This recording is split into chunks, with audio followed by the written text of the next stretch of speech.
പരിശുദ്ധ പരമ ദിവ്യകാരുണ്യത്തിന് എന്നേരവും ആരാധനയും സ്തുതിയും പുകഴ്ചയും ഉണ്ടായിരിക്കട്ടെ. പരിശുദ്ധ പരമ ദിവ്യകാരുണ്യത്തിന് എന്നേരവും ആരാധനയും സ്തുതിയും പുകഴ്ചയും ഉണ്ടായിരിക്കട്ടെ. പരിശുദ്ധ പരമ ദിവ്യകാരുണ്യത്തിന് എന്നേരവും ആരാധനയും സ്തുതിയും പുകഴ്ചയും ഉണ്ടായിരിക്കട്ടെ. ഇവ സംഭവിക്കാൻ തുടങ്ങുമ്പോൾ നിങ്ങൾ ശിരസുയർത്തി നിൽക്കുവിൻ, എന്തെന്നാൽ നിങ്ങളുടെ വിമോചനം സമീപിച്ചിരിക്കുന്നു. ഇന്നത്തെ സുവിശേഷ ഭാഗം അവസാനിക്കുന്നത് എങ്ങനെയാണ്? അതിനു മുൻപുള്ള വചനങ്ങളെല്ലാം നമ്മളെ സംഭ്രമിപ്പിക്കുന്നതും നമ്മുടെ ഉള്ളിൽ ഭീതി നിറച്ചു തരുന്നതുമായിട്ടുള്ള വചനഭാഗങ്ങളാണ്. ഗർഭിണികൾക്കും മുലയൂട്ടുന്നവർക്കും ദുരിതം. അന്ന് ഭൂമുഖത്ത് വലിയ ഞെരുക്കവും ഈ ജനത്തിൻ്റെ മേൽ വലിയ ക്രോധവും ഉണ്ടാകും. ജെറുസലേമിനെ അവർ ചവിട്ടി മതിക്കും. സൂര്യനിലും ചന്ദ്രനിലും നക്ഷത്രങ്ങളിലും അടയാളങ്ങൾ പ്രത്യക്ഷപ്പെടും. കടലിൻ്റെയും തിരമാലകളുടെയും ഇരമ്പൽ ജനപദങ്ങളിൽ സംഭ്രമം ഉളവാക്കും. ഭയവും ആകുലതയും കൊണ്ട് ഭൂവാസികൾ അസ്തപ്രജ്ഞരാകും, ആകാശശക്തികൾ ഇളകും. ഇതൊക്കെയാണ് പറഞ്ഞു തരണേ. പക്ഷേ അത് കഴിഞ്ഞ് ഒരു വാക്കുണ്ട്. അപ്പോൾ മനുഷ്യപുത്രൻ ശക്തിയോടും വലിയ മഹത്വത്തോടും കൂടെ മേഘങ്ങളിൽ വരുന്നത് അവർ കാണും. ഇവ സംഭവിക്കാൻ തുടങ്ങുമ്പോൾ നിങ്ങൾ ശിരസുയർത്തി നിൽക്കുവിൻ, എന്തെന്നാൽ നിങ്ങളുടെ വിമോചനം സമീപിച്ചിരിക്കുന്നു. കാരണം കർത്താവ് ഇങ്ങനെ മേഘങ്ങളിൽ എഴുന്നള്ളി വരുന്നത് ഞാൻ കാണും. എനിക്ക് സഹായം എവിടെ നിന്ന് വരുന്നു? പർവ്വതങ്ങളിലേക്ക് ഞാൻ കണ്ണുകൾ ഉയർത്തുന്നു.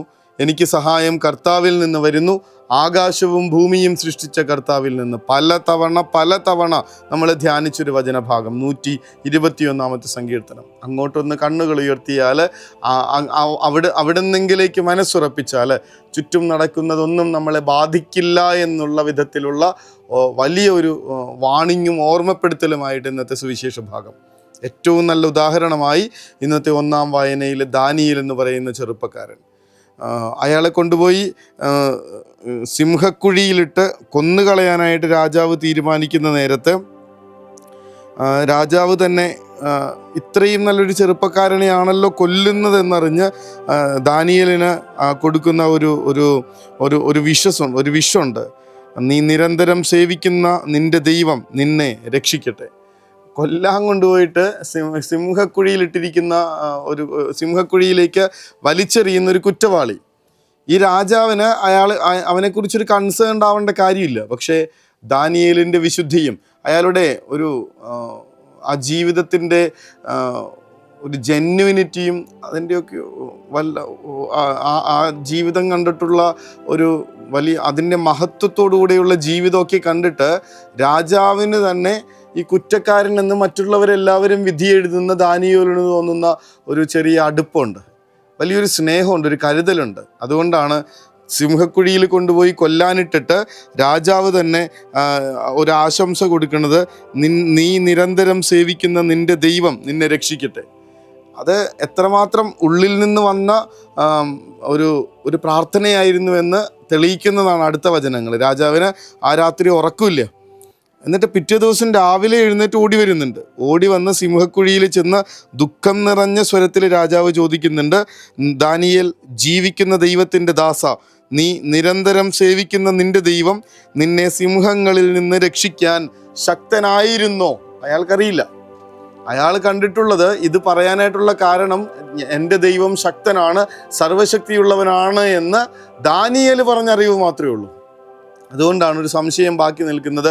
നീ സേവിക്കുന്ന ദൈവം നീ നിരന്തരം സേവിക്കുന്ന ദൈവം ഈ സിംഹക്കുഴിയിൽ നിന്ന് നിന്നെ രക്ഷിക്കാൻ ശക്തനായിരുന്നോ? അതിന് ദാനിയേൽ കൊടുക്കുന്ന ഉത്തരമുണ്ട്. ദാനിയേൽ രാജാവിനോട് പറഞ്ഞു, തൻ്റെ മുൻപിൽ ഞാൻ കുറ്റമറ്റവനാണെന്ന് കണ്ടതിനാൽ എൻ്റെ ദൈവം ദൂതനെ അയച്ച് സിംഹങ്ങളുടെ വായടച്ചു. എന്നിട്ട് വചനം വീണ്ടും പറയുന്നുണ്ട്, തൻ്റെ ദൈവത്തിൽ ആശ്രയിച്ചിരുന്നത് കൊണ്ട് അവനൊരു പോറൽ പോലും ഏറ്റതായി രാജാവിന് കാണാൻ കഴിഞ്ഞില്ല. തൻ്റെ ദൈവത്തിൽ ആശ്രയിച്ചതുകൊണ്ട്. വചനം അവസാനിക്കുന്നത് അങ്ങനെയാണ്, അപ്പോൾ മനുഷ്യപുത്രൻ ശക്തിയോടും വലിയ മഹത്വത്തോടും കൂടെ മേഘങ്ങളിൽ വരുന്നത് അവർ കാണും. ഇവ സംഭവിക്കാൻ തുടങ്ങുമ്പോൾ നിങ്ങൾ ശിരസുയർത്തി നിൽക്കുവിൻ, എന്തെന്നാൽ നിങ്ങളുടെ വിമോചനം സമീപിച്ചിരിക്കുന്നു. ചുറ്റും എന്തും നടന്നോട്ടെ, എൻ്റെ ചിന്ത, എൻ്റെ ആശ്രയം, എൻ്റെ മനസ്സ് അവനിൽ അർപ്പിക്കാൻ സാധിച്ചു കഴിഞ്ഞാൽ ഒന്നിനും ഒരു ദൂതനെ അയച്ച് സിംഹങ്ങളുടെ വായടച്ചു കളയുന്ന ദൈവം, ഒരു തീച്ചൂളയ്ക്ക് നടുവിൽ ഒരു മഞ്ഞുകോട്ട കെട്ടി സംരക്ഷിക്കാനായി, തൻ്റെ ദാസരെ സംരക്ഷിക്കാനായി അവിടുന്ന് തൻ്റെ ദൂതനെ അയച്ചു എന്നൊക്കെ പറയണത് വെറുതെ കെട്ടുകഥയല്ലെന്നേ. കുഞ്ഞുങ്ങൾക്ക് പറഞ്ഞു കൊടുക്കുന്ന ബാലരമ കഥയൊന്നുമല്ല ഇത്. സിംഹത്തിൻ്റെ വായിൽ നിന്ന് ദാനിയേലിനെ രക്ഷിച്ച അതേ ദൈവം അവൻ്റെ കൂട്ടുകാരെ ഇങ്ങനെ ഒരു തീച്ചൂളയ്ക്ക് നടുവിൽ മഞ്ഞുകോട്ട കെട്ടി കാത്തു സംരക്ഷിക്കുന്നത് ഇങ്ങനെ ആദിമകാല ക്രിസ്ത്യാനികളുടെ കർത്താവിൽ ആശ്രയിച്ചിരുന്ന പഴയകാല വിശുദ്ധ ജീവിതങ്ങളുടെ അത് സത്യസന്ധമായിട്ടുള്ള ജീവിതം തന്നെയാണ്. മനസ്സിലാക്കാതെ പോകുന്നതുകൊണ്ട് ആ കർത്താവിൽ ആശ്രയിക്കുന്നവർക്ക് ഒന്നിനും കുറവുണ്ടാവുകയില്ല എന്ന് വചനം പറയുമ്പോൾ അത് നമ്മൾ വിശ്വസിച്ചേ പറ്റുള്ളൂ.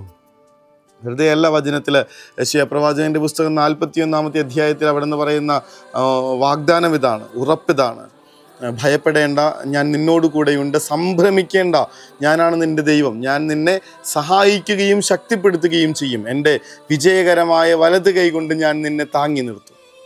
ആ കർത്താവിൽ ആശ്രയിച്ച്, ആ കർത്താവിൽ നിന്ന് ആശ്രയിച്ചേ, ഒരു പ്രശ്നവും കൂടാതെ, പ്രയാസങ്ങൾ നിങ്ങളെ തകർത്ത് കളയാതെ, ബുദ്ധിമുട്ടുകളുടെ സമയങ്ങളിൽ നിരാശരാവാതെ ഇങ്ങനെ മറ്റുള്ളവരെ അത്ഭുതപ്പെടുത്തുന്ന വിധത്തിൽ ജീവിക്കാൻ പറ്റും നമുക്ക്. ശിരസുയർത്തി നിൽക്കുവിൻ, കാരണം നിങ്ങളുടെ വിമോചനം അവൻ വരുന്നു എന്നുള്ളത്. കർത്താവ് നിങ്ങളെ രക്ഷിക്കാൻ, നിങ്ങളെ ചേർത്ത് പിടിക്കാൻ, നിങ്ങളെ കരുതാൻ, നിങ്ങളെ പൊതിഞ്ഞു പിടിക്കാനായി ഇതാ എപ്പോഴും ഒപ്പമുണ്ടെന്നുള്ള ഓർമ്മപ്പെടുത്തണം.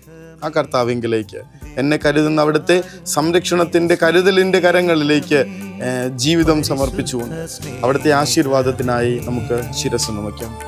ദിവ്യകാരുണ്യ സ്നേഹമേ, പരിശുദ്ധ സ്നേഹമേ, പരിശുദ്ധ പരമ ദിവ്യകാരുണ്യമേ, അനന്ത സ്നേഹമേ, പരിശുദ്ധ പരമ ദിവ്യകാരുണ്യമേ, അനന്ത സ്നേഹമേ.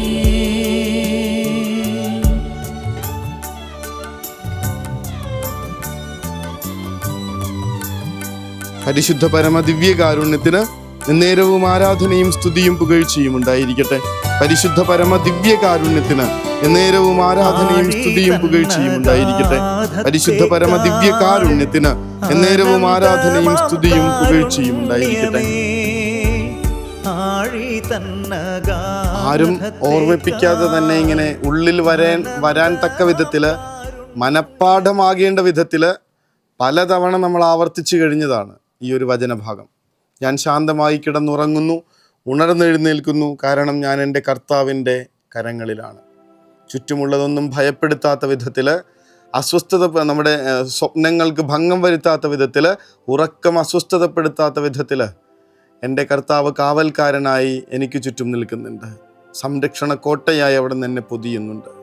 ഇനി സ്വസ്ഥമായ ഉറക്കമാണ്, ഉത്കണ്ഠകളില്ലാത്ത, മാലാഖമാർ വിരുന്നു വരുന്ന സ്വപ്നങ്ങൾ കണ്ടുകൊണ്ടുള്ളൊരു ഉറക്കം. കാരണം ഞാൻ എൻ്റെ കർത്താവിൻ്റെ കരങ്ങളിലാണ്. ഈശോ അനുഗ്രഹിക്കട്ടെ.